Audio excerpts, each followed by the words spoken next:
Hi guys, எடுத்துக்காட்டு 1.16. தடயவியல் விஞ்ஞானிகள் தொடை எலும்புகளை கொண்டு ஒருவருடைய உயரத்தை சென்டிமீட்டரில் கணக்கிடுகிறார்கள். அவர்கள் பொதுவாக h(b) = 2.47b + 54.10 என்ற சார்பை இதற்கு பயன்படுத்துகிறார்கள். இங்கு b ஆனது தொடை எலும்பின் நீளமாகும். ஸோ கொஸ்டினை தெளிவாக புரிஞ்சுக்கோங்க. ஒரு விஞ்ஞானி என்ன பண்ணுறாருனா, ஒரு மனிதனோட தொடை எலும்பு நீளம் கிடச்சிதுன்னா அதை வச்சு அந்த மனிதனோட உயரத்தை கண்டுபிடிக்கலாம் அப்படின்னு சொல்கிறாரு. அதுக்கு ஒரு சார்பு கொடுத்துருக்குறாரு. அந்த சார்பு தான் இந்த ஈக்குவேஷன். இப்போ அதுலேருந்து சப்டிவிஷன் கேள்வி என்னென்ன கேட்டிருக்காங்க அப்படின்னு பார்த்தீங்கன்னா, சப்டிவிஷன் 1, h ஆனது ஒன்றுக்கொன்றானதா என சரிபார்க்க. அதே மாதிரி 2, தொடை எலும்பின் நீளம் 50 சென்டிமீட்டர் எனில் அந்த நபரின் உயரத்தை காண்க. 3, நபரின் உயரம் 147.96 சென்டிமீட்டர் எனில் அவர் தொடை எலும்பின் நீளத்தை காண்க. ஸோ 3 சப்டிவிஷன் கொடுத்துருக்குறாங்க. ஸோ ஃபஸ்ட்டு கொஸ்டினில் என்ன கொடுத்துருக்குறாங்க அப்படின்னு பார்த்தீங்கன்னா, கிவன் கொடுக்கப்பட்டது h(b) = 2.47b + 54.10. சரிங்களா? இப்போ ஃபஸ்ட்டு சப்டிவிஷன் என்ன கேட்டுக்கிறாங்க? ஃபஸ்ட்டு சப்டிவிஷனில் h ஆனது ஒன்றுக்கொன்றானதா என சரிபார்க்க அப்படின்னு கேட்டிருக்காங்க. இப்போது நமக்கு 2 செட்டு கொடுத்துருந்தாலோ அல்லது ஒரு செட்டை கொடுத்து ஏதாவது கண்டிஷன் கொடுத்துருந்தாலோ அதுலேருந்து நம்ம ஈஸியாக ஒன்றுக்கொன்றானதா அப்படின்னு சொல்லி எடுத்து எழுதுகிறோம். இங்கே வெறும் சார்பு மட்டும்தான் கொடுத்துருக்குறாங்க, அதாவது ஃபங்க்ஷன் மட்டும்தான் கொடுத்துருக்குறாங்க. இதை வச்சு எப்படி ஒன்றுக்கொன்றானதா அப்படின்னு கண்டுபிடிக்கலாம்னா, அதுக்கு ஒரு ஸ்டேட்மெண்ட் இருக்குது. அந்த ஸ்டேட்மெண்ட்டு இதுதான். f(a1) = f(2) என்றவாறு அமைந்த ஒவ்வொரு a1 a2 belongs to aக்கும் a1 = a2 என கிடைத்தால் f என்பது ஒன்றுக்கொன்றான சார்பாகும். அதாவது என்ன சொல்கிறாங்கன்னா, f(a1) = a2 அப்படின்னு ஒரு கேள்வி எடுத்தால் அதுக்கு a1 = a2 அப்படின்னு ஆன்சர் வந்தால் அது ஒரு ஒன்றுக்கொன்றான சார்புன்னு சொல்கிறாங்க. அதுதான் அந்த கட்டத்துக்குள்ளே இருக்கிறது. f(a1) = f(a2) என்றவாறு அமைந்த ஒவ்வொரு a1 a2க்கும் a1 = a2 என கிடைத்தால் f என்பது ஒன்றுக்கொன்றான சார்பாகும். அவ்வளோதான் சொல்கிறாங்க. இப்போது அதே ஸ்டேட்மெண்ட்டை நம்ம கணக்குக்கு பயன்படுத்துகிறோம். h(b) = 2.47 2.47b + 54.10 அப்படின்னு இருக்குங்களா? இப்போ அங்கே ஸ்டேட்மெண்ட் என்ன கொடுத்துருக்காங்க? f(a1)ன்னு கொடுத்துருக்காங்க. நமக்கு இங்கே என்ன இருக்குது? h(b) இருக்குது. ஸோ அப்போ என்ன பண்ணுறோன்னா h(b1) = இந்த பக்கம் என்ன இருக்குது? f(a2). அப்போ என்ன போடுறோம்? h(b2). சரிங்களா? இப்போது இதுலேருந்து நமக்கு ஆன்சர் என்ன வரணும்னு பார்த்தீங்கன்னா, b1 = b2 அப்படின்னு வந்துருச்சுன்னா இது ஒரு ஒன்றுக்கொன்றான சார்பாகும். அவ்வளோதான். இப்போ ப்ரொசீட் பண்ணி பார்த்துடலாமா? இங்கே b இருக்குது, அதனால் இங்கேயும் b இருக்குது. இங்கே b1னா அங்கேயும் b1 மாறிடும். 2.47b1 + 54.10 அதே மாதிரி 2.47b2. சரிங்களா? அங்கே b2 இருக்குது, அதனால் அங்கே b2 வரும். ப்ளஸ் 54.10. இப்போது ஈக்குவேஷனுக்கும் 2 பக்கம் இருக்கிற ப்ளஸ் நம்பர் ஒரே சேம் நம்பர் இருந்துச்சுன்னா கேன்சல் பண்ணிடலாம்ல. பாருங்கள், இந்த ப்ளஸ் 54.10 54.10 கேன்சல் பண்ணிட்டோம். இப்போ மீதி இருக்கிறது என்ன? 2.47b1 = 2.47b2. இப்போது முன்னாடி அப்படி கூட்டல் விதியின் அடிப்படையில் 2 பக்கமும் கூட்டலாக இருந்துச்சு, அதை கேன்சல் பண்ணோம்ல.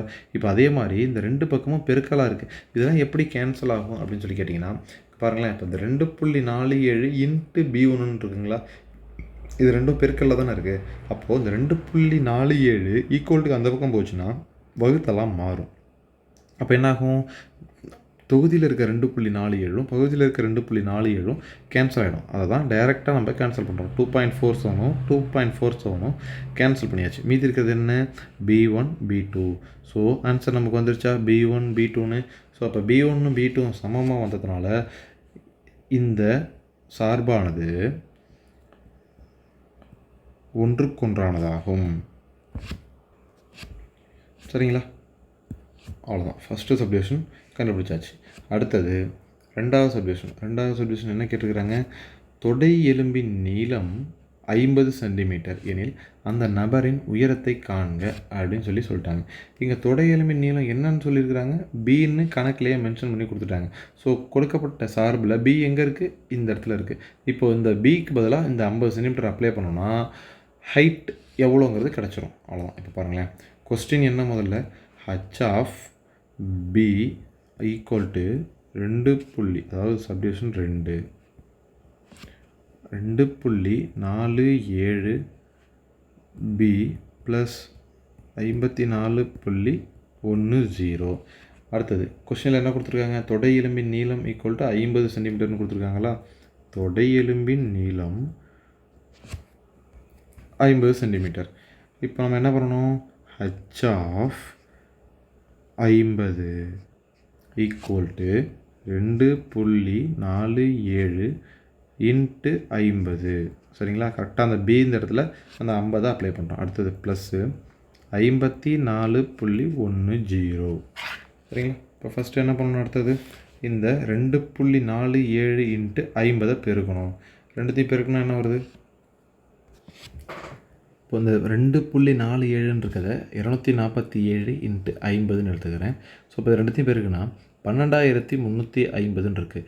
ஆக்சுவலாக அங்கே எத்தனை ஸ்தானம் தள்ளி புள்ளி இருந்தது, 2 ஸ்தானம் தள்ளி புள்ளி இருக்குது. ஸோ அதனால் 2 ஸ்தானம் தள்ளி புள்ளி வச்சுறேன். புள்ளி வச்சுட்டா 123.50 123.50 50 ப்ளஸ் 54.10. இப்போது அப்படியே இது ரெண்டுத்தையும் கூட்டினா, அதே கூட்டியிருக்கு பாருங்கள், இது ரெண்டுத்தையும் கூட்டினா 177.6 177.6 ஹச் ஆஃப் 50. இதுக்கு என்ன அர்த்தம் அப்படின்னா, அந்த ஈக்குவேஷனுக்கு 50 சென்டிமீட்டர் தொடையெலும்பு நீளமுடைய ஒரு மனிதர் 177.6 சென்டிமீட்டர் உயரம் இருப்பார். இதுதான் அதோட ஆன்சர். அந்த நபரின்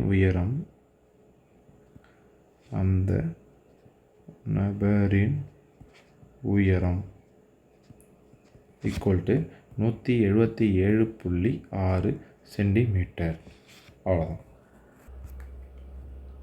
தேர்ட் சப்டிவிஷன் என்ன கொடுத்துருக்குறாங்க, நபரின் உயரம் கொடுத்துட்டாங்க, தொடை எலும்பின் நீளம் கேட்குறாங்க. ஸோ எப்பொழுதும் போல தான் H of P equal to கொடுத்துட்டாங்க 147.96 அப்படின்னு. இப்போ டைரெக்டாக ஈக்குவேஷன் எடுத்து போட்ட வேண்டியதான். ஹச் ஆஃப் பி என்ன கொஸ்டினில் கொடுத்துருக்கிறது, 2.47 பி ப்ளஸ் 54.10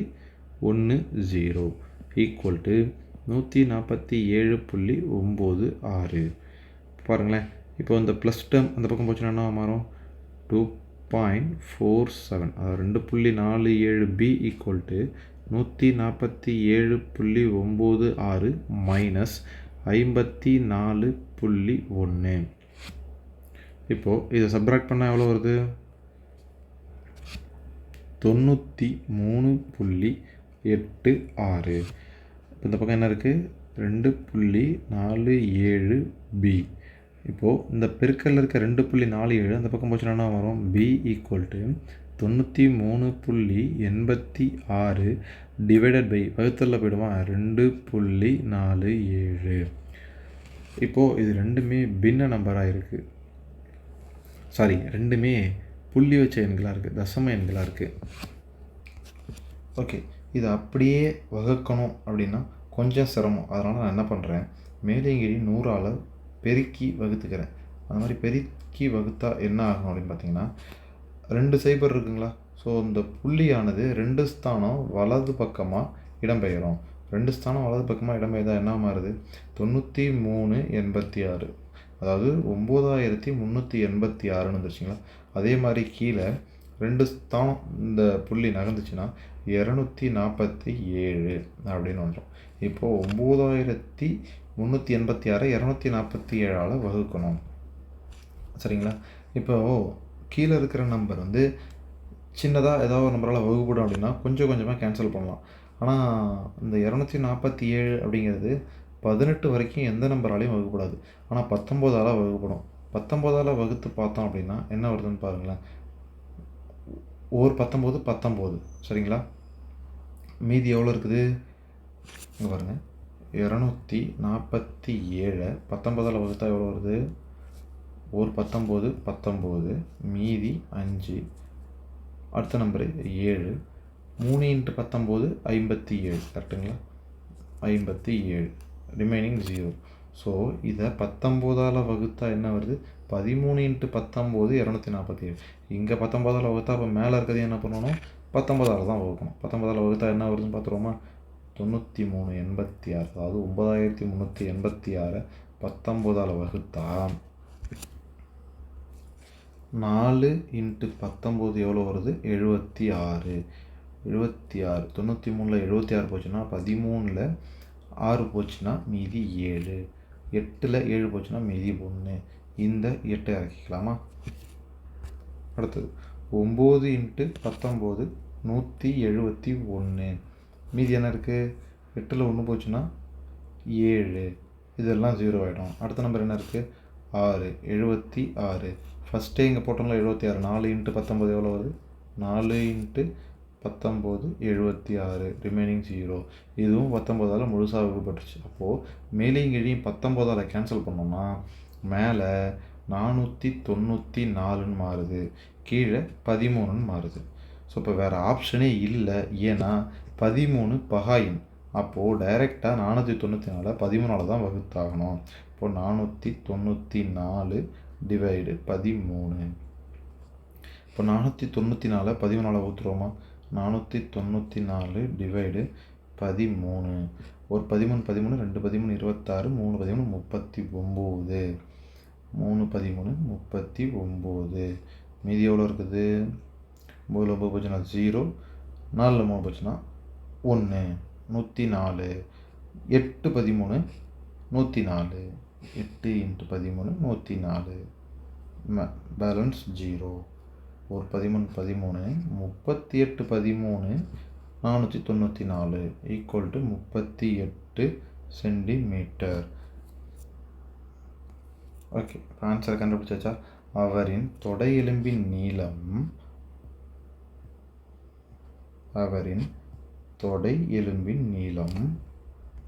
38 சென்டிமீட்டர் ஆகும்.